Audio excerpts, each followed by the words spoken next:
चलिए तो हम देख ही लेते हैं इसको डिटेल में। Acceleration due to gravity,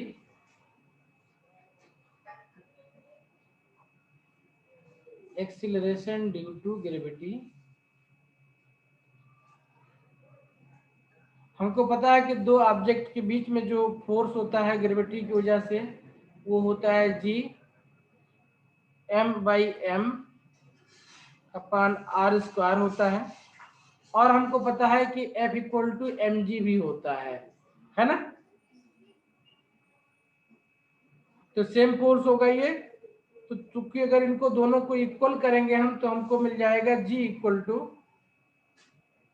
gm upon r square, gm upon r square, where r is the radius of the earth, m is the mass of the earth, और g आपका ग्रेविटेशनल कांस्टेंट है। ठीक है, इसको हम चाहें तो एक डिफाइन करके एक और फॉर्म में लिख सकते हैं, m की वैल्यू पुटअप कर सकते हैं 4/3 पाई आर क्यूब रो, क्या कर सकते हैं 4/3 पाई आर क्यूब रो के टर्म में, तो ये वैल्यू हो जाएगी आपकी 4/3 पाई रो जी आर। ठीक है, ये भी वैल्यू हमारे पास हो सकती है, तो जी की ये दो सर वैल्यू हम याद रखेंगे। ठीक है, नाउ सर हाँ सर ये जो आपने स्मॉल जी की वैल्यू फर्स्ट वाले में लिखी है वो m स्मॉल है या कैपिटल है? कैपिटल एम है, एम स्मॉल तो कैंसिल आउट हो जाएगा ना, जब ये दोनों इक्वेशन को इक्वल करेंगे एम जी के इसको, है ना, तो स्मॉल एम कैंसिल हो जाएगा, तो ऑब्जेक्ट का मास इसमें कहीं नहीं आएगा जी की वैल्यू में। ठीक है, इसीलिए जी आपका कांस्टेंट बना रहता है हम जितना भी मोशन कैलकुलेशन करते हैं वहां पे। ठीक है,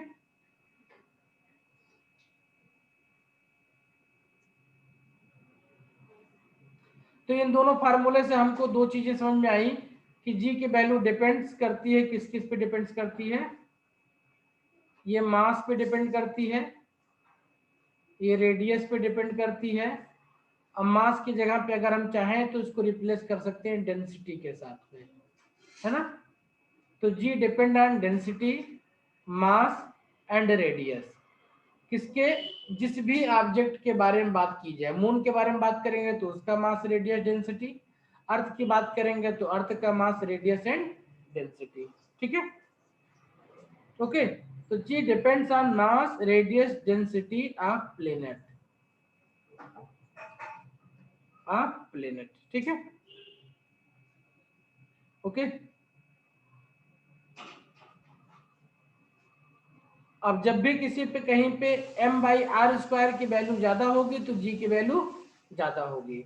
तो दो प्लेनेट का अगर कंपैरिजन करना है आपको g1/g2, तो ये हमेशा क्या हो जाएगा m1/m2 इंटू r ऊपर चला जाएगा r2/r1 हो जाएगा, या अगर डेंसिटी दी हुई है उसकी तो ये आपका बन जाएगा ρ1r1 अपान ρ2r2। ठीक है, तो इस फार्मूले को भी हम नोट कर सकते हैं, ये हेल्प करेगा अर्थ और चांद या अर्थ एंड बाकी जो आपके प्लेनेट है उनमें कंपैरिजन करने में। ठीक है,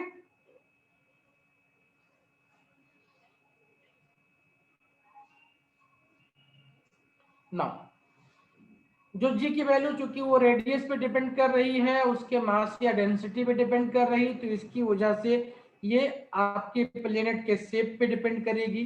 ठीक है, उसकी height from the planet depend करेगी, और depth below the surface depend करेगी, उसके रोटेशन पे डिपेंड करेगी। ठीक है, तो जो ऑब्जेक्ट है उस पे, तो क्या करें अब हम इसको कन्फाइंड करते हैं अर्थ के रिस्पेक्ट में, और उसके मास रेडियस और डेंसिटी के रिस्पेक्ट में देखते हैं कैसे किस चीज पे डिपेंड करेगी। ठीक है, ये जी आपकी चार चीजों पे डिपेंड करेगी विद रिस्पेक्ट टू अर्थ,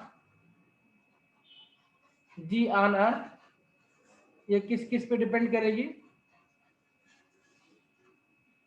ये shape of the earth depend करेगी, शेप ऑफ द अर्थ किस पे डिपेंड करेगी, शेप ऑफ द अर्थ। इसको अभी हमने देखा था कि जीपी ग्रेटर देन जीई होगा, है ना, G value of G on pole will be greater than value of G on equator. ठीक है, शेप पे डिपेंड करेगी ये, सेकेंड टाइम किस पे डिपेंड करेगी, हाइट पे डिपेंड करेगी। ये height above the earth surface,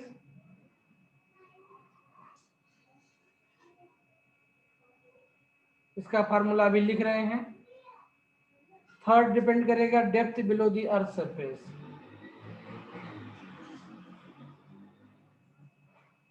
depth below the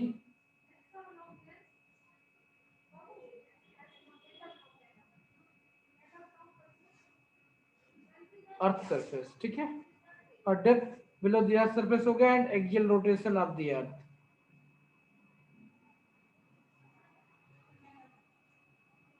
axial rotation of the अर्थ।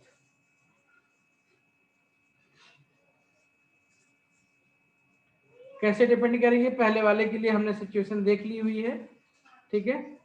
तो इसके लिए हम चाहे तो इसको ऐसे भी लिख सकते हैं, जीई, क्योंकि 1/r², अर्थ सेम है तो मास अर्थ का सेम रह जाएगा। तो G upon GP equal to कितना हो जाएगा हमारे पास में, rp² upon r², as m is same, है ना, in both the case, and we know that rp is less than re, okay। तो यहां से मिल जाएगा gp will be greater than ge, okay। Exactly formula अगर देखें तो जीपी की वैल्यू जो होती है वो जीई प्लस 0.018 मीटर पर सेकेंड स्क्वायर होती है ये, ठीक है। जीई की वैल्यू में 0.018 मीटर को ऐड कर दें तो जीपी की वैल्यू मिल जाएगी आपको, ठीक है। तो जब किसी भी ऑब्जेक्ट का वेट हम इक्वेटर से पोल पे ले जाते हैं तो उसका वेट इंक्रीज कर जाता है due to increase in value of G, okay. चलिए, जी यहाँ पे कैसे वेरी करेगा, तो ये जी की वैल्यू जो हो जाएगी, ये G dash is given as, G dash is given as G R upon R plus H square, R upon R plus H square. अगर r प्लस एच को हम स्मॉल r लिख दें तो इसको लिख सकते हैं जी r² by r², where r equal to r plus h, where h is the height from the surface of the earth, ठीक है। h क्या है, h is the height from the surface of the earth, r is the radius, okay। तो g dash will be vary according to this formula, ठीक है, g will be vary according to this formula। और अगर इसको एक small value के लिए solve करें हम इस फार्मूले को, तो हम एक कंक्रीट रिजल्ट हमको मिल जाता है, ठीक है। व्हेन, मैं यहाँ पे लिख दे रहा हूँ, when h is less than r in comparison to this, then g dash will be given as g 1 minus 2h by r, 1 minus 2h by r। तो mostly in exam we get question on this formula, okay। But if you will remember this, it will also help you to get this, okay।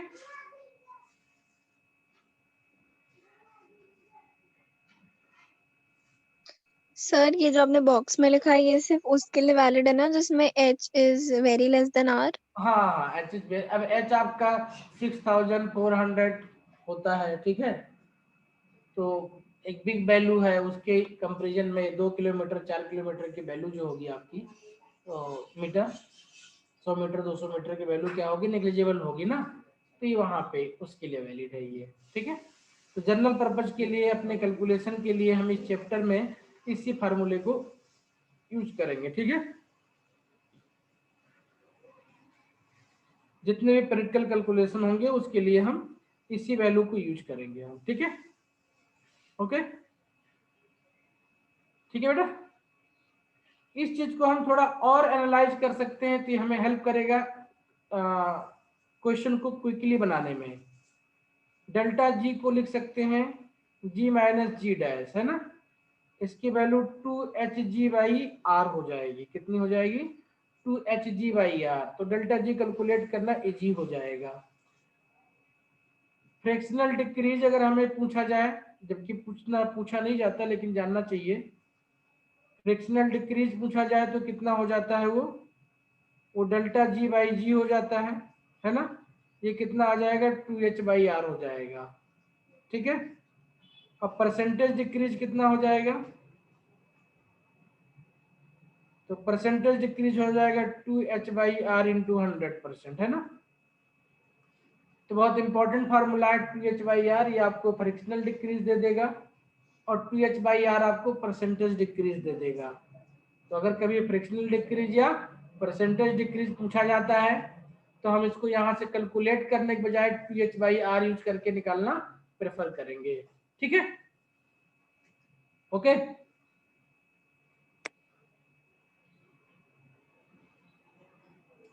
ठीक है बेटा। Now variation of G with depth. तो G with depth क्या हो जाएगा? ये हमारा पीछे का था, इसको इधर कर देते हैं। यहाँ पे भी लिख लेते हैं, तो यहाँ पे भी कुछ नहीं होता है, बहुत सिंपल सा रिलेशन आता है। G dash equal to G 1 minus d/r आ जाता है। यहाँ पे d आपका डेप्थ है, क्या है? d/r आ जाएगा। यहाँ पे 2h/r था, यहाँ पे d/r है। ठीक है। तो आप देख सकते हैं कि जितना इसमें माइनस हो रहा है उसका हाफ ही इसमें माइनस हो रहा है ना? ठीक है। तो इसका हाफ माइनस हुआ तो ये सारी वैल्यू क्या हो जाएंगी? इसके लिए हाफ हाफ हो जाएंगे इसकी, यानी इसकी वैल्यू कितनी? h/r यानी d/r हो जाएगी इसके केस में। तो यहाँ के केस में डेल्टा जी कितना हो जाएगा? g माइनस जी डैश, ये अपना कितना हो जाएगा? dg/r हो जाएगा। फ्रैक्शनल डिक्रीज कितना हो जाएगा? ये अपना d/r हो जाएगा। अब परसेंटेज डिक्रीज कितना हो जाएगा? d/r इंटू 100% हो जाएगा। ठीक है। तो इस फार्मूले को याद करते हैं और इसका हाफ यहाँ पे यूज कर लेंगे तो ये हमको मिल जाएगा, इधर वाला डेप्थ का इम्पैक्ट मिल जाएगा हमको। ठीक है।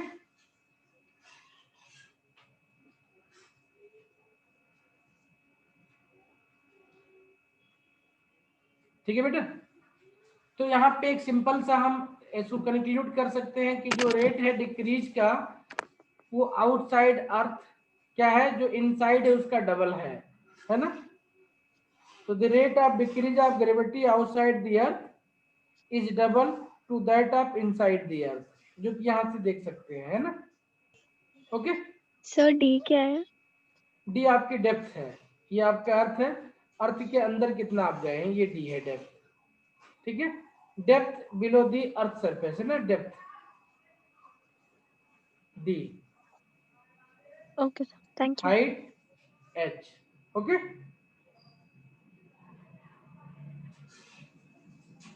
ठीक है।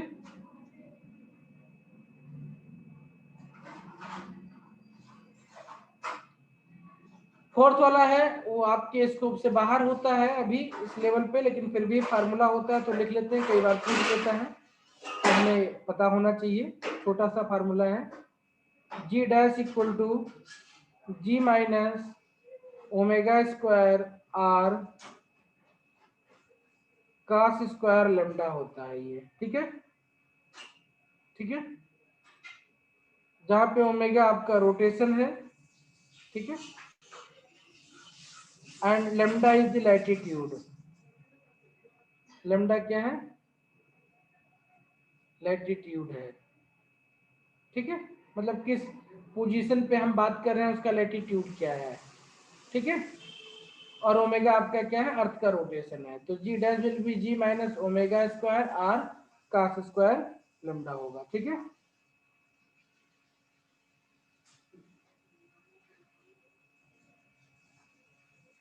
पोल के लिए लेमडा इक्वल टू 90 डिग्री होता है, इक्वेटर के लिए लेमडा इक्वल टू 0 डिग्री होता है। तो ये दो पॉइंट हैं, चाहे तो आप नोट कर सकते हैं।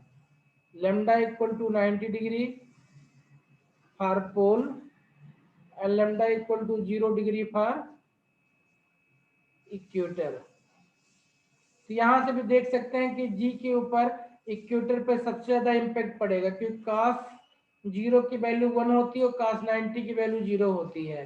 तो पोल के ऊपर अर्थ के रोटेशन का कोई इम्पैक्ट नहीं पड़ेगा, जबकि इक्वेटर पे जी में से आर ओमेगा स्क्वायर वैल्यू कम हो जाएगा उसका, ठीक है, जी डैश की वैल्यू। तो एक रीजन ये भी आप यहाँ पे कह सकते हो कि किसी भी सिचुएशन में जीई जो होगा वो जीपी से कम ही होगा। Okay, GE is less than GP due to two reasons, first RE is greater than RP and second due to the rotation of the earth। तो कई बार एग्जाम में ऑब्जेक्टिव क्वेश्चन आता है कि value of G on earth and equator differ due to radius, rotation of earth, A and B या none of these। तो ज्यादातर बच्चे रेडियस लगा के आते हैं, वो रोटेशन ऑफ द अर्थ को अकाउंट नहीं करते हैं। आपको ध्यान में रखना है कि रोटेशन ऑफ द अर्थ भी इम्पैक्ट डालती है। ओके, ठीक है।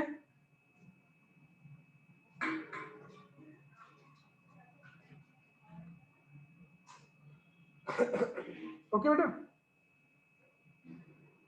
ठीक यस है। सर। अब पोल पे आर ओमेगा स्क्वायर की जो वैल्यू होती है दो इक्वेटर पे, इसकी वैल्यू होती है 0 पॉइंट कितनी होती है 0.034 मीटर पर सेकंड स्क्वायर होती है। कितनी 0.034 मीटर पर सेकंड स्क्वायर होती है। ये कहाँ पे, ये इक्वेटर के लिए है, ठीक है। ओके,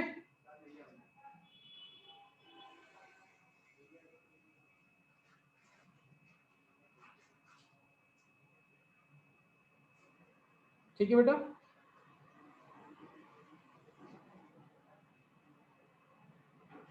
हो गया। Yes sir. तो अगर कोई ऑब्जेक्ट हमारा या कोई बॉडी हमारी, नोट कर लेते हैं इसको,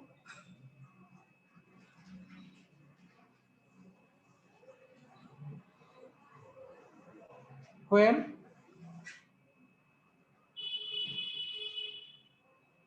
a body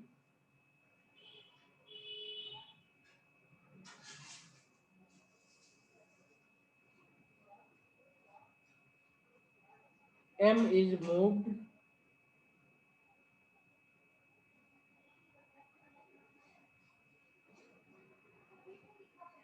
from the equator to the pole,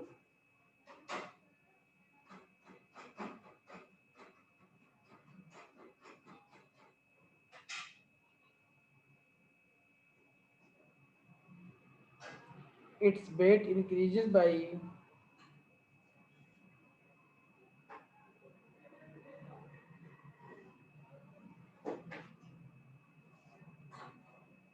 an amount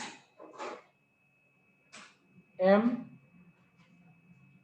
GP minus GE equal to M omega square R।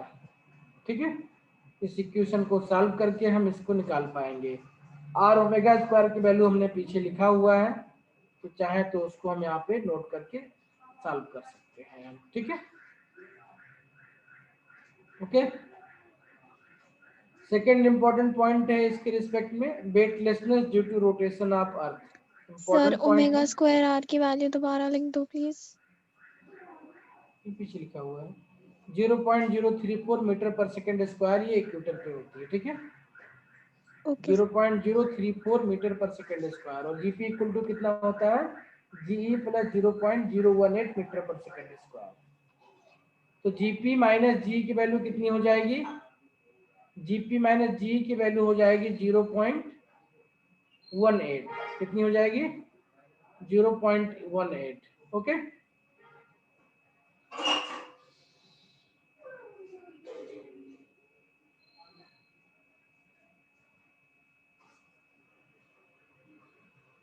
ऐसे ध्यान दो, लिख के क्या करेंगे इसको।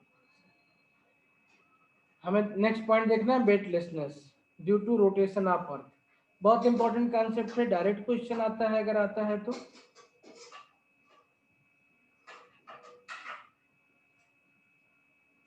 यूनिक कॉन्सेप्ट है, कम से कम बच्चे पढ़ते हैं इसको। वेटलेसनेस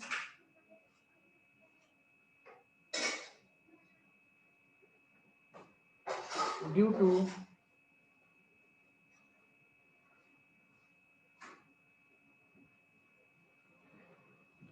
रोटेशन ऑफ अर्थ,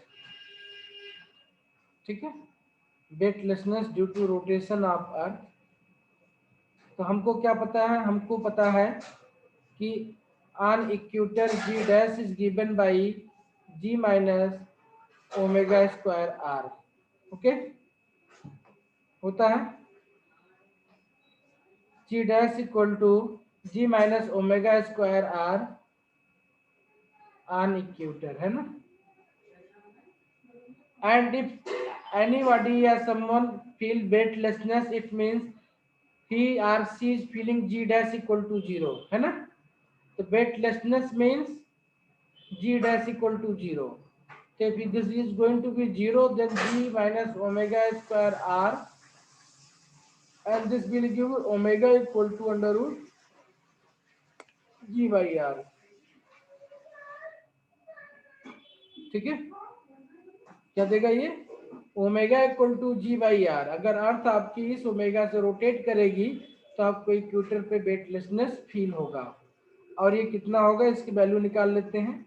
तो अगर ओमेगा इक्वल टू इतना है तो टी इक्वल टू कितना हो जाएगा, तो टी इक्वल टू होता है 2 pi by omega, value put up करें तो 2 pi under root R by G हो जाएगा। और इसकी वैल्यू अगर हम सब्स्टिट्यूट करें, आर की वैल्यू 6400 किलोमीटर और जी की वैल्यू 10 मीटर पर सेकेंड स्क्वायर सब्स्टिट्यूट करें हम, तो जो टी की वैल्यू आएगी वो आएगी 1.40 आवर, एंड जो ओमेगा की वैल्यू आएगी वो आती 1.25 10 टू पावर -3 रेडियन पर सेकेंड, ठीक है। यानी जो अर्थ है उसका जो टाइम पीरियड है 1.40 आवर हो जाए, या उसका जो रोटेशनल वेलोसिटी है 1.25 10 टू पावर -3 रेडियन पर सेकेंड हो जाए, तो इक्वेटर पे आपको जो है जो वेटलेसनेस फील होगी, आपको अपना वेट फील नहीं होगा, ठीक है। 1.40 24 आवर का 17th पोर्शन होता है, यानी 1/17 टाइम है। इसका मीनिंग ये हुआ कि जो अर्थ है जो प्रेजेंट टाइम 24 आवर का है, उसका 17th टाइम कम टाइम ले, मतलब 17 टाइम फास्ट हो जाए ये, ठीक है। If your earth start moving 17 times faster than the present speed, ठीक है, then you will feel weightlessness at the equator, ठीक है।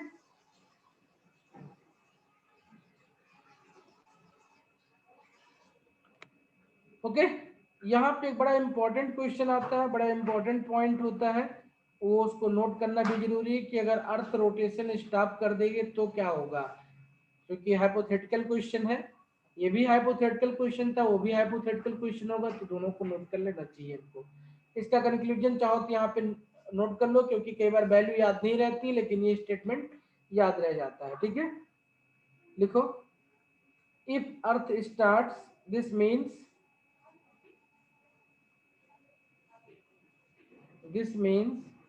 if earth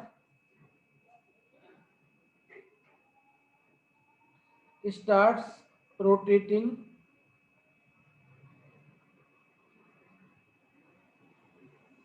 17 times faster than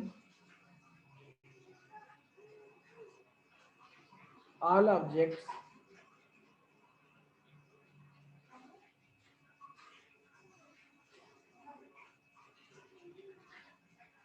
on equator will become weightless.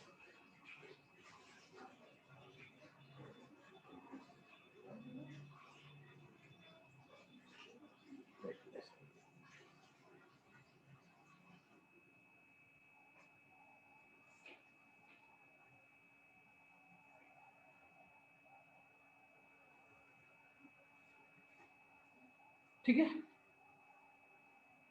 Note कर लिया। Yes sir. Next hypothetical point,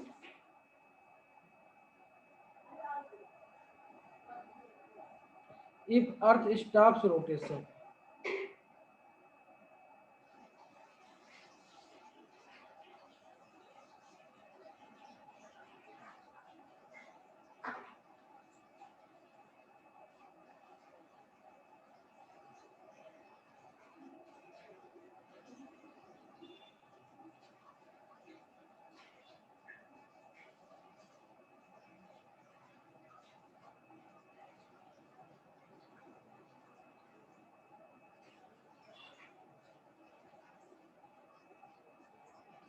Then at the equator,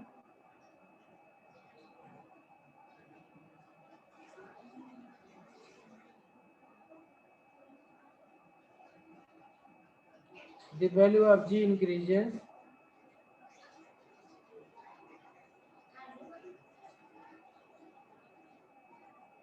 by omega square R, and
तो finally इस value को हम याद रखेंगे, ठीक है, कितना 0.052 मीटर पर सेकेंड स्क्वायर। कैसे याद रखते हैं? सिंपल सा होता है, एक ईयर में कितने वीक्स होते हैं? हेलो, 1 ईयर में कितने वीक्स होते हैं? 54 या 52 होते हैं। वही नंबर लिखा हुआ है यहाँ पे, ठीक है, बस खाली अपने तरफ से जीरो जोड़ लेना है, ठीक है।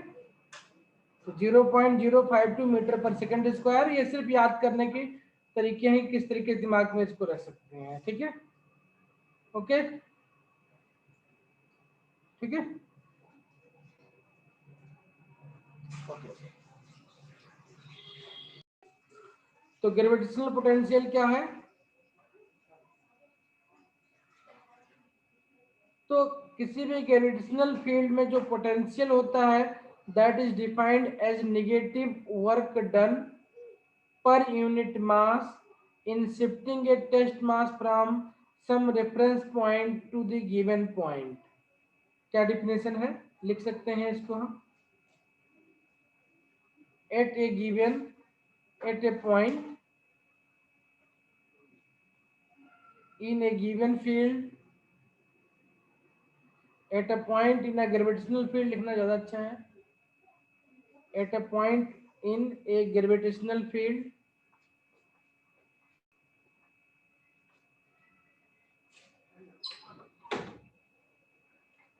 क्योंकि यहाँ पे ग्रेविटेशन की बात कर रहे हैं तो वही फील्ड लेते हैं। बाकी जनरल डेफिनेशन में लिख सकते हैं इन ए गिवन फील्ड। आप इलेक्ट्रिक की बात करें या मैग्नेटिक की बात करें, सब में ये चीज आपका हो जाएगा, ठीक है। At a point in a gravitational field potential B is defined as negative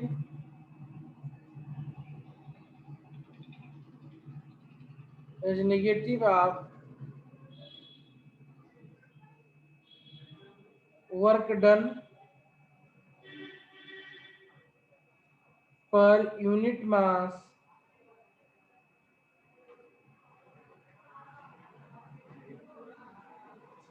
in shifting अच्छा वर्ड होता है ब्रिंगिंग, इन ब्रिंगिंग, ठीक है, ठीक है, इन शिफ्टिंग और ब्रिंगिंग एक टेस्ट मास। दोबारा लिखने की जरूरत नहीं थी क्योंकि ऑलरेडी हमने यूनिट मास लिख दिया था, ठीक है, ठीक है। Work done per unit mass in shifting a test mass का मतलब ही यूनिट मास है, ठीक है। A test mass from some reference point, बहुत इंपॉर्टेंट पॉइंट है ये यूजुअली हम लेते हैं इंफिनिटी, यूजुअली एट इंफिनिटी। ऐसा इसलिए लेते हैं क्योंकि इंफिनिटी पे हम पोटेंशियल जीरो सेट करते हैं। To the given point that is this be equal to minus w by m, this is the work done, ये minus F R D are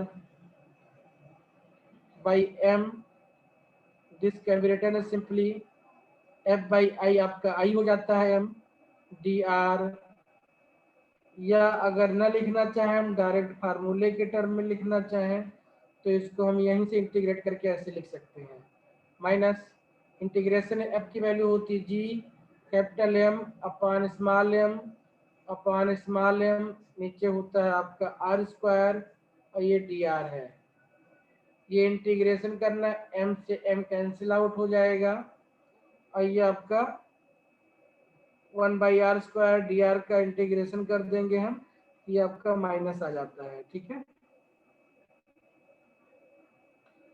तो ये बन जाएगा b equal to minus G M M upon R, क्या बन जाता है G M M R plus C, C क्यों आया यहाँ पे, ये हो जाता है इंटीग्रेशन कांस्टेंट, क्या जाता है इंटीग्रेशन कांस्टेंट, इंटीग्रेशन कांस्टेंट, ठीक है, ओके। तो b इक्वल टू मिल गया minus G M by R plus C. अब यहीं पे सबसे इंपॉर्टेंट पॉइंट समझना है हमको, वो क्या समझना है, यहाँ लिख लिया, यहाँ तक आगे बढ़े। एट इंफिनिटी, सर एक बार पीछे दिखाना।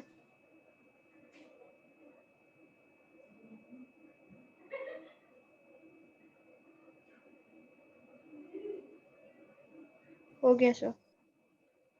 Eight infinity B set b equal to 0, so this implies 0 equal to minus g capital M upon R plus c, है ना। BC potential equal to 0 at infinity है, तो यहाँ पे इन्फिनिटी पुटअप करेंगे नीचे, तो this will give you C equal to 0, है ना।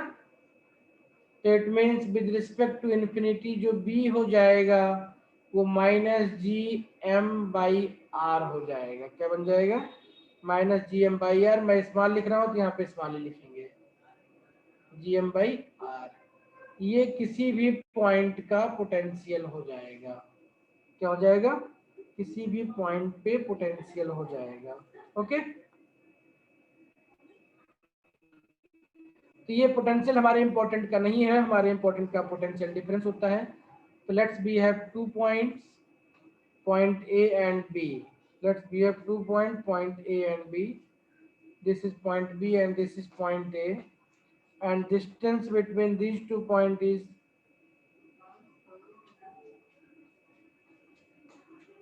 point A and B, और हमने ले लिया अपना एक मास, ये अर्थ ले लिया हमने। क्या ले लिया? अर्थ।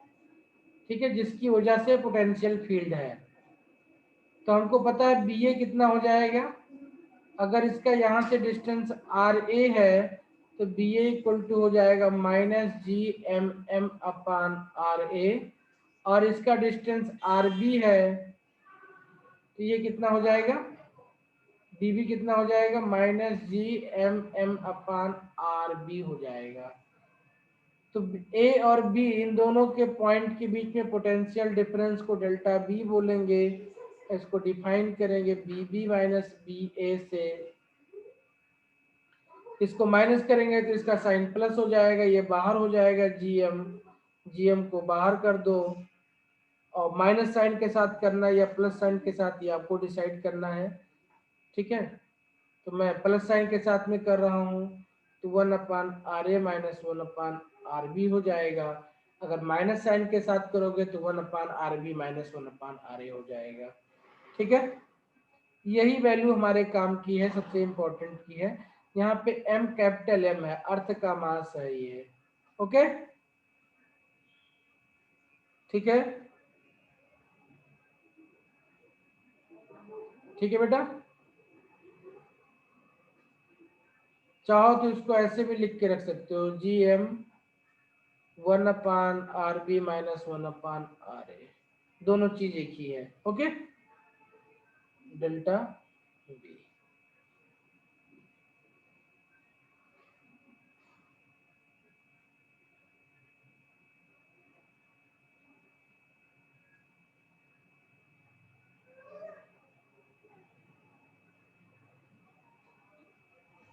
ठीक है बेटा, आगे बढ़े। Yes sir. अब अगर कोई पॉइंट पी है, यहाँ से कोई मास m है जिसकी वजह से फील्ड की बात कर रहे हैं हम, और बहुत सारे मास यहाँ पे हैं, ऐसे ऐसे क्या है, बहुत सारे मास हैं। ठीक है, इस पॉइंट पी की बात कर रहे हैं, निकालना है हमको। Let's this is mass m1, this is mass m2, this is mass m3, this is mass m4, m1 m2 m3 m4, distance r1 r2 r3 r4। तो P पॉइंट पे जो पोटेंशियल होगा डेल्टा बी, ये scalar quantity होता है। ये b1 plus b2 plus b3 plus dot dot dot, जितने मास होंगे उन सबका हो जाएगा ऐड ये। इसको लिख सकते हैं माइनस जी एम, r1 वाले का r1 हो जाएगा, माइनस जी एम अपान r2 हो जाएगा, minus G M upon r3 and dot dot dot हो जाएगा। इसको हम इस तरीके से भी कर सकते हैं, माइनस जी कॉमन ले लें, समेशन लगा लें, I equal to 1 to n, इसको M I by R I भी लिख सकते हैं हम। ठीक है बेटा, ध्यान रखना ये m m1 m2 m3 से डिपेंड नहीं कर रहा है, यूनिट मास के लिए हमने निकाला हुआ है था वहां पे। ठीक है, देखा था हमने।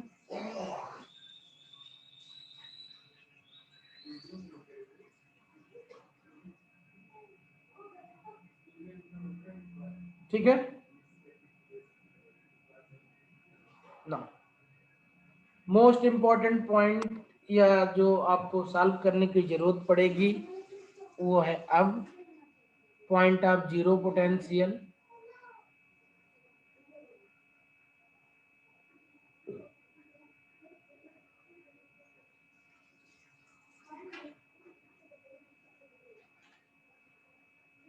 पॉइंट ऑफ जीरो पोटेंशियल मतलब आप किसी सिस्टम में डील कर रहे हैं और आपसे कहा गया कि इस पॉइंट पे किस पॉइंट पे इसका पोटेंशियल जीरो हो जाएगा, किस पॉइंट पे पोटेंशियल जीरो हो जाएगा। Let this is M1, this is M2, इनके बीच में या कहीं पे किस पॉइंट पे इनका पोटेंशियल जीरो हो जाएगा।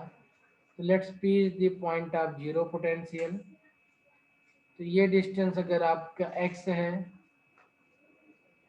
ये डिस्टेंस आपका d माइनस एक्स हो जाएगा अगर इन दोनों के बीच में टोटल डिस्टेंस d है तो। ठीक है, तो जीरो पोटेंशियल जब p को सॉल्व करेंगे तो p equal to B A plus B B equal to zero put up करके सॉल्व करेंगे इसको हम।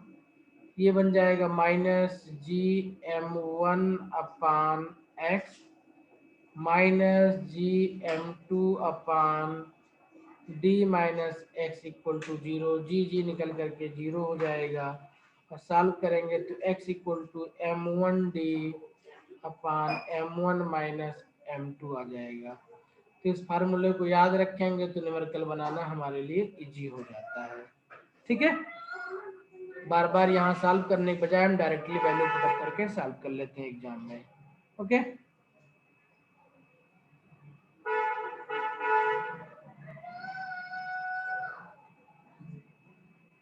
ओके ठीक है बेटा। रीजनिंग क्वेश्चन के लिए अभी पीछे देखा था, एग्जाम में आता है तभी देखा था हमने, I equal to minus D V by D X हो जाता है। ये क्या हो जाता है, I equal to D V by D X हो जाता है।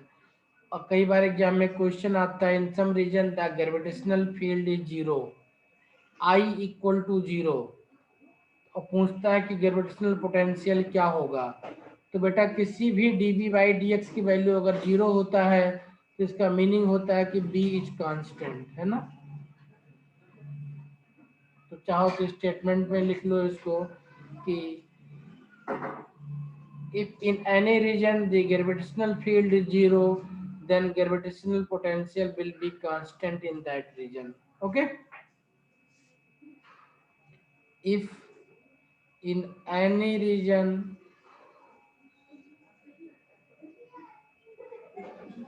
the gravitational field is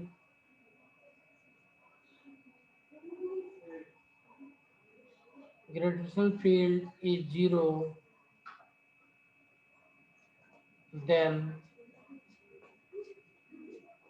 gravitational potential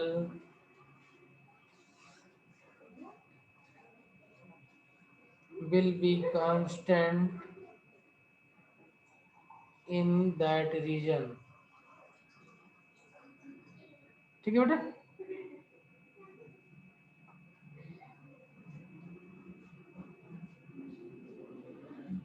okay, तो अगर हमने ग्रेविटेशनल पोटेंशियल देख लिया है तो ग्रेविटेशनल पोटेंशियल एनर्जी भी देख लेते हैं। वो कुछ नहीं होगा, G/m/r में m से मल्टीप्लाई कर देंगे, वो यूनिट मास के लिए हो जाएगा, ये किसी भी मास के लिए हो जाएगा। ये हो गया। तो ग्रेविटेशनल पोटेंशियल एनर्जी क्या हो जाएगा, ग्रेविटेशनल पोटेंशियल एनर्जी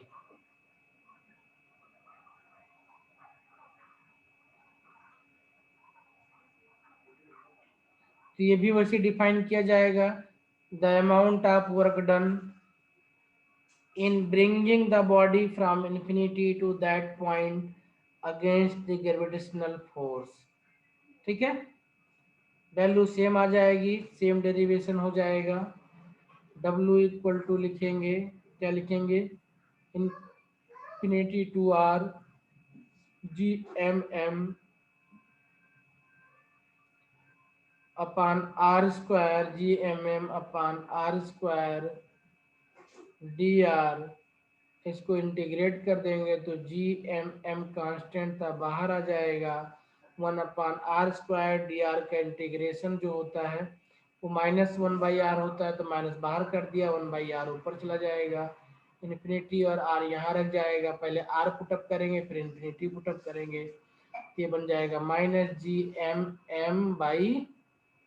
बन जाएगा। ये क्या बन जाएगा? GMM/r बन जाएगा। इसको W लिखते हैं तो W विल बी -GMM/r। ये वर्क डन है और हमको पता है कि यही जो होगा उसके अंदर पोटेंशियल एनर्जी के फॉर्म में स्टोर्ड होगा, तो this will B U। Okay, hence potential energy कितनी हो जाएगी? ग्रेविटेशनल पोटेंशियल एनर्जी कितनी हो जाएगी?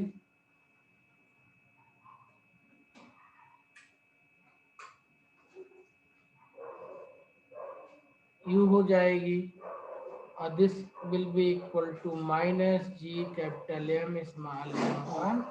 r। ठीक है,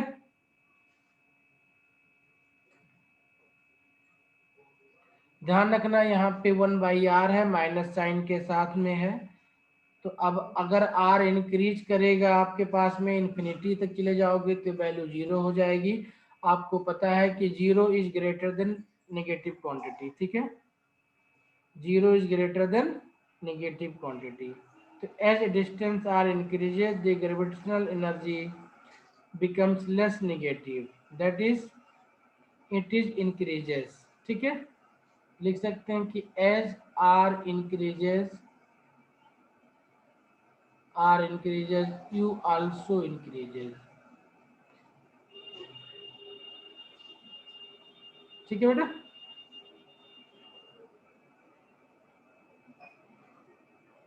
at r infinity U is maximum, when r is infinity U will be maximum। ठीक है, और कितना हो जाएगी ये? 0, क्योंकि हमने सेट किया है इस वैल्यू को 0। ठीक है, यस सर। ठीक है, सिस्टम में आपके पास मोर देन कई मास होंगे तो इस वैल्यू को इस तरीके से भी लिख सकते हैं, U will be summation of UI, मतलब छोटे छोटे टुकड़े जितने हैं उन सबको मिला करके, अगर माइनस साइन को बाहर कर दें हम तो ये बन जाएगा GM1 M2 upon R 1 2 plus GM2 M3 upon R 2 3 plus GM3 M4 upon R 3 4 and dot dot dot. Okay, ठीक है,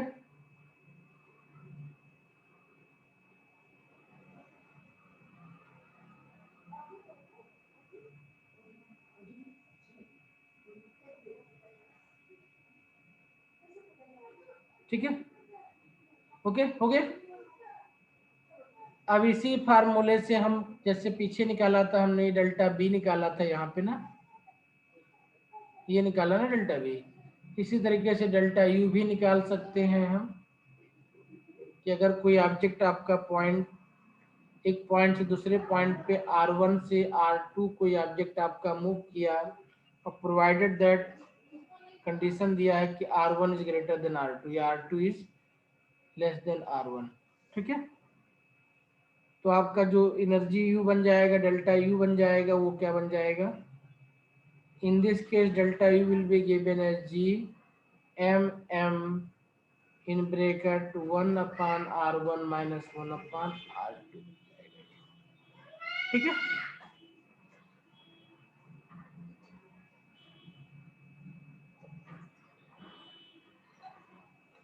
ध्यान रखना है कि पोटेंशियल एंड पोटेंशियल एनर्जी में डिफरेंस है। डिफरेंस क्या है कि पोटेंशियल आपका यूनिट मास के लिए था, स्मॉल m इक्वल टू 1 था, और पोटेंशियल एनर्जी क्या है? किसी भी मास के लिए है। तो अगर कभी कोई रिलेशन पूछे इन दोनों में तो आप क्या कह सकते हैं potential energy equal to potential into mass of the object. अगर m से मल्टीप्लाई कर दें तो वो भी मिल जाएगा हमको, है ना। तो कभी एग्जाम में कई बार क्वेश्चन में होता है तो उसको नोट कर सकते हैं, U equal to m into v, where v is the potential and U is the potential energy। Okay, ठीक है बेटा। नौ बहुत इंपॉर्टेंट पॉइंट, नेक्स्ट पॉइंट लिखने जा रहा हूं मैं, हेल्प करेगा, यूज करेंगे डायरेक्ट फार्मूला यूज करेंगे इसको हम। Gravitational potential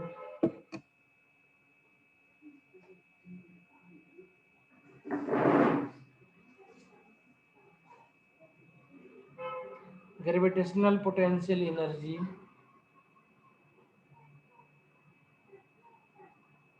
at the center of earth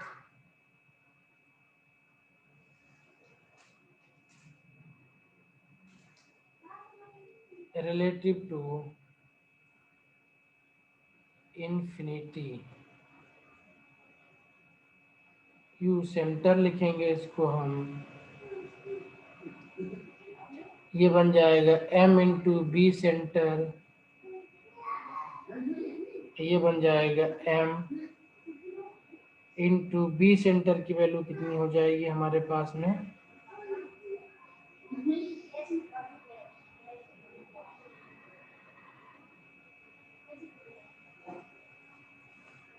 इसको नोट कर लेते हैं। ये -3/2 GM/R हो जाता है, या एग्जैक्ट वैल्यू इसको ऐसे लिख सकते हैं, ये 3/2 GMM/R हो जाती है। ठीक है, कभी आ जाएगा तो काम करेंगे। At height h, next point,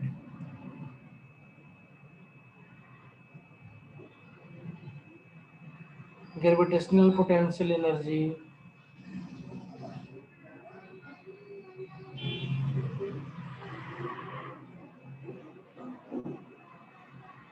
of a body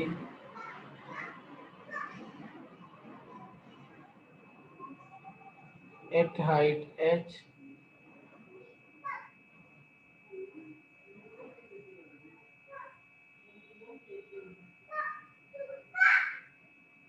from the earth surface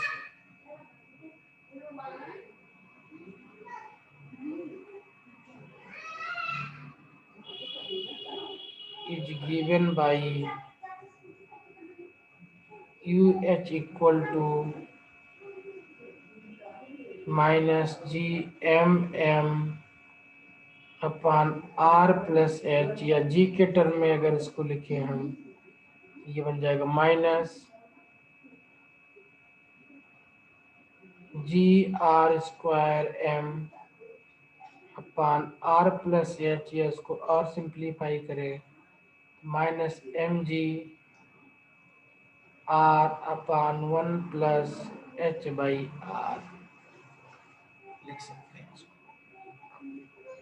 याद करने की जरूरत नहीं, सारे फार्मूले को इसको याद कर लेंगे खाली हम, ये हमें आगे मिलेगा यूज करने के लिए, तो हम यूज करेंगे तो अपने आप याद हो जाएगा ये। ठीक है, ओके।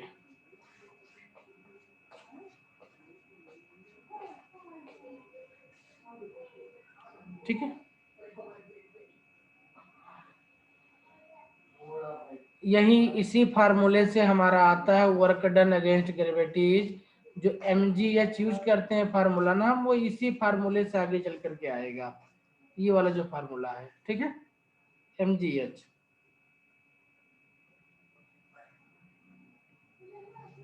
ठीक है, इसी फार्मूले का डेरिवेटिव है mgh। Okay, now after this let us study the escape velocity।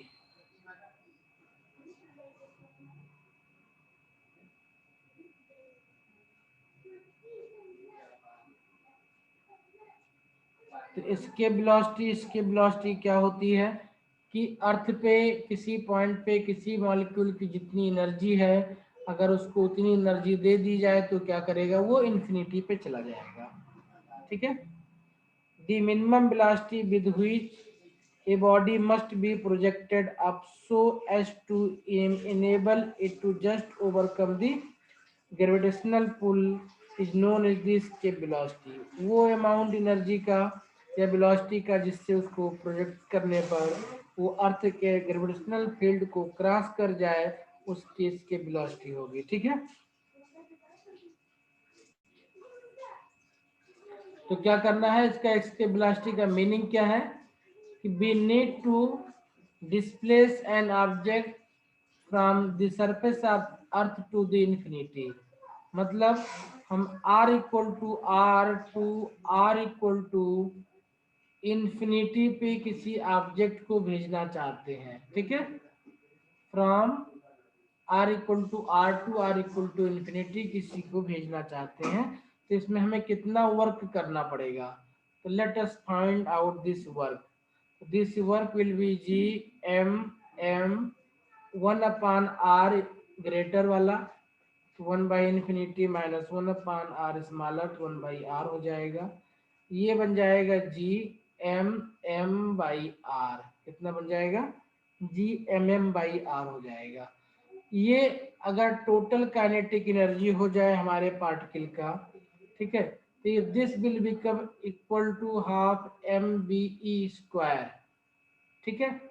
if we will project a particle with e velocity such that half mv² will become equal to gmm/r, then be will be called the escape velocity, and be will be given by mm, cancel हो जाएगा 2gm/r under root 2gm/r under root. ठीक है, 2gm/r under root. और हमको पता है कि gm/r² की वैल्यू g होती है, तो ऊपर नीचे r से मल्टीप्लाई और r से डिवाइड कर दें तो ये बन जाएगा अंडर रूट 2gr बन जाएगा ये, यानी be equal to under root 2rg हो जाएगा ये। तो इसके velocity of an object at the surface of the earth will be under root 2rg। क्या होगा ये, अंडर रूट 2rg। ठीक है। इस फार्मूले को यूज करके हम डेंसिटी के टर्म में भी निकाल सकते हैं। तो एक फार्मूला ये हो गया, डेंसिटी के टर्म में निकालेंगे तो यहीं पे 4/3πr³ हम पुटअप कर देंगे, सॉल्व करेंगे तो उसकी वैल्यू जो आ जाएगी वो आएगी r अंडर रूट 8/3π ρg आ जाएगा। क्या आ जाएगा, π ρg आ जाएगा। बहुत कम यूज है इस फार्मूले का, लेकिन कभी अगर आ जाए तो हमें दिमाग में रहना चाहिए। ठीक है, ओके, ठीक है बेटा। तो at earth BE is approximately 11.2 km/s। Okay, अगर आप G और R की वैल्यू पुटअप कर दें, ठीक है, इफ G इक्वल टू 9.8 मीटर/सेकंड² पुटअप किया जाए और R equal to 6400 km put up किया जाए तो B की वेलोसिटी 11.2 km/s आती है। ठीक है। अब a planet will have atmosphere if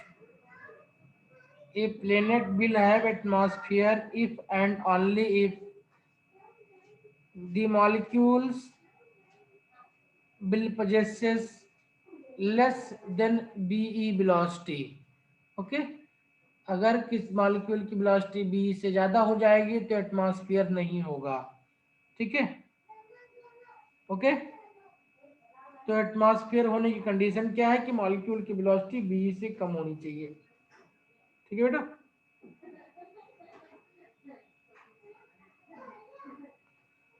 ठीक है।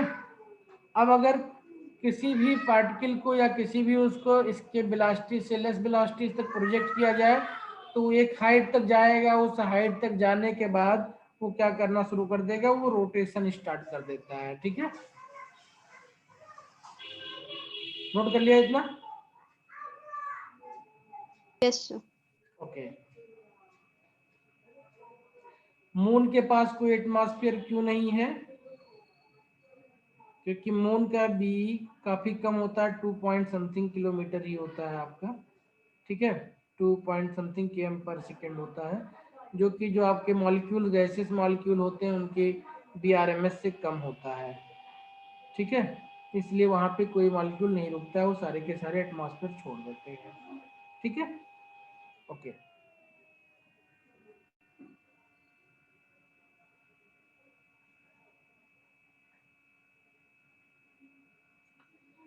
तो अब अगर किसी ऑब्जेक्ट को की velocity is less than BE, तो इसके क्या होंगे, दो सिचुएशन होंगे थ्रो करने पर, ये या तो एक हाइट पे जा करके और एक ऑर्बिट में ये मूव करना स्टार्ट कर देगा, क्या करेगा, ऑर्बिटल मोशन करना स्टार्ट कर देगा, या फिर ये इट विल फॉल डाउन, है ना, ये नीचे गिर जाएगा, ठीक है, दो में से एक सिचुएशन इसके साथ होगी, या तो वो नीचे गिर जाएगा या फिर वो मूवमेंट करना स्टार्ट कर देगा, ठीक है। तो देखते हैं कि maximum height attend by a body, किसी को बी वेलोसिटी से थ्रो किया जाए तो कितना हाइट अटेंड करेगा। तो बहुत सिंपल सा कॉन्सेप्ट यूज करते हैं हम, कॉन्सेप्ट क्या यूज करते हैं, ये हमारा अर्थ है, अर्थ पे एनर्जी, टोटल पोटेंशियल एनर्जी हमें पता है Gmm/r होता है माइनस साइन के साथ में, है ना। ये किसी हाइट पे चला गया है तो इस हाइट पे क्या होगा, इसके पास में हाफ mv², अगर वेलोसिटी b हुई इसके पास में, और प्लस जो भी उसके पास में पोटेंशियल एनर्जी होगी वो कितनी होगी, Gmm/r प्लस h एनर्जी होगी, potential energy at height h पे, है ना। तो हमको पता है कि एनर्जी कंजर्वेशन रूल के हिसाब से ये दोनों सेम होनी चाहिए, है ना। तो energy at surface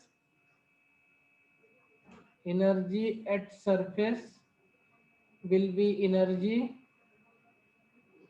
at height h, है ना। तो कितना है ये, -Gmm/r है, ये कितनी है, ये half mv² minus Gmm/r plus h है, ठीक है। इसको सॉल्व करें, इसको सिंप्लीफाई करें, देखो सब में m है तो स्मॉल m कैंसिल आउट हो जाएगा, इसको इधर लेकर के चले आए तो ये बन जाएगा b²/2 equal to Gm common ले लें तो 1/r minus 1/r plus h बन जाएगा ये, ठीक है। इसको सिंप्लीफाई कर लें तो ये बन जाएगा Gmm/r plus h minus r ऊपर h हो जाएगा, और नीचे बच जाएगा r प्लस h b²/2। तो यहाँ से हम h निकाल सकते हैं, h इक्वल टू कितना हो जाएगा बेटा, h इक्वल टू कितना हो जाएगा, चलो अभी एक मिनट रुक के निकालते हैं, Gm को नीचे लेकर के चले आओ तो ये बन जाएगा 2Gm/b², r भी लेकर के चले जाओ by r equal to r plus h by h बचेगा, ये क्या बचेगा, r plus h by h, इसको लिख सकते हैं 1 प्लस r बाई h। इसको सॉल्व करेंगे तो h की वैल्यू मिल जाएगी, कितनी मिल जाएगी हमको, ये मिल जाएगी r/2Gm/b²r-1। इसको सिंप्लीफाई कर दें तो ये बन जाएगा r/be², 2Gm/r अपना b बन जाता है, be²/b² - 1, ठीक है, ओके। इसको और सिंप्लीफाई करें तो b² ऊपर चला जाएगा तो h इक्वल टू मिल जाएगा हमें r/b² माइनस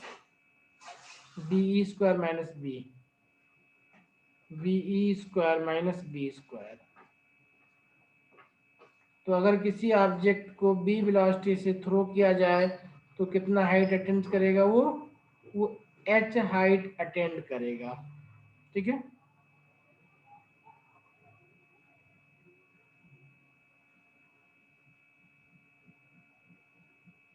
ठीक है बेटा।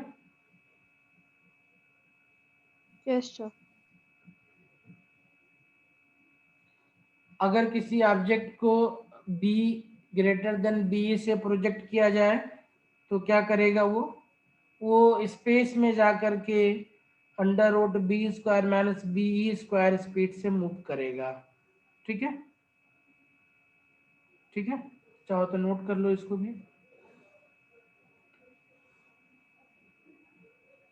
लिख लो। If a body is projected with velocity greater than escape velocity, if a body is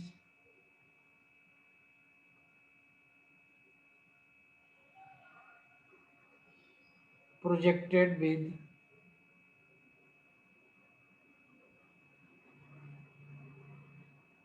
velocity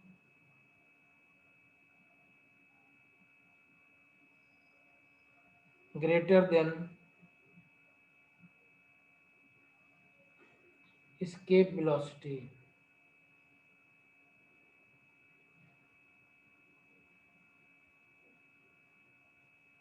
then चाहे तो आप इसका डेरिवेशन भी करके देख सकते हैं, energy at surface equal to energy at infinity. ठीक है, बट मैं वो ना करके मैं डायरेक्ट रिजल्ट लिख रहा हूं। Then the body will move in interplanetary or interstellar space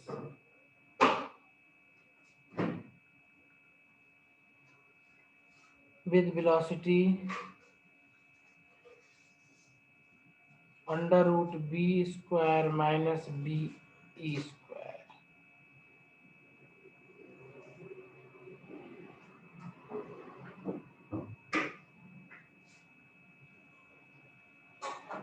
ठीक है, तो escape velocity तो मिल गई, तो escape एनर्जी क्या होगी?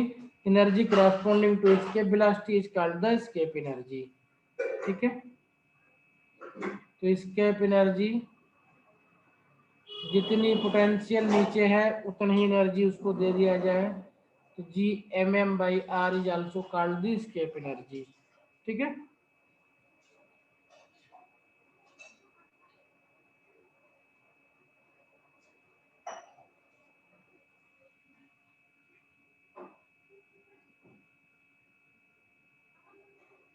ओके। अब इसी से हम ब्लैक होल के कॉन्सेप्ट पे चलते हैं बेटा। ब्लैक होल का कॉन्सेप्ट क्या है कि उसमें जो कुछ जाए उससे बाहर ना जा पाए, उससे बाहर ना जा पाए, इसका मीनिंग ये हो गया कि उसकी एस्केप वेलोसिटी इतनी हाई हो जाए कि कोई चीज निकल ना पाए वहां पे। तो if escape velocity be becomes C, क्या बन जाए? बीई बिकम्स सी, किसी भी जगह की, किसी भी प्लेनेट की, लिख लेते हैं। इफ चलो एक बार पीछे दिखाना। if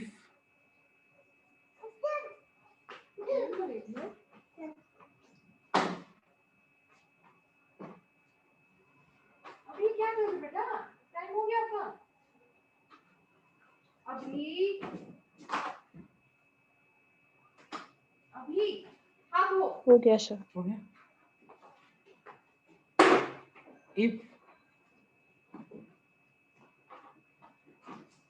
if the escape velocity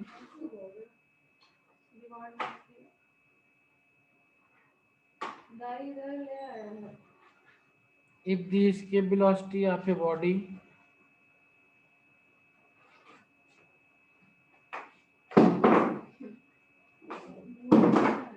is equal to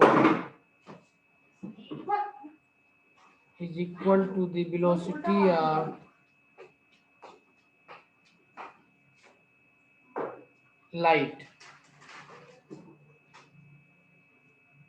then from such bodies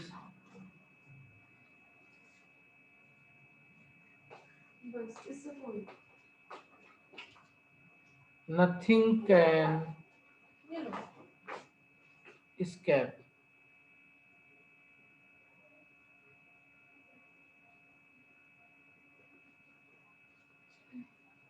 Is called, चलो बाबू उंगली पकड़ो sorry, nothing can escape. उंगली पकड़ो बेटा Even nothing can escape. Even nothing can escape, not even light. Light भी escape नहीं कर सकती ना. Not even light. Nothing can escape, not even light. Such bodies are called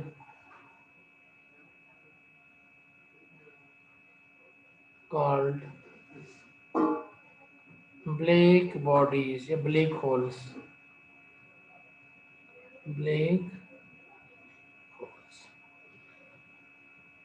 The radius of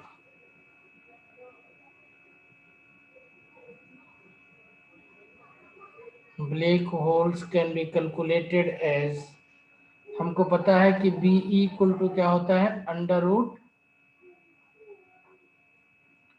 2GM by are होता है ना, क्या होता है 2GM बाई आर होता है. तो बी इक्वल टू हमने C रखा है, तो this implies C equal to under root 2GM by R. This implies R equal to 2GM by C square. ठीक है, 2RM बाई C स्क्वायर. तो in this way radius of black hole can be calculated. ठीक है, where C is the velocity of light.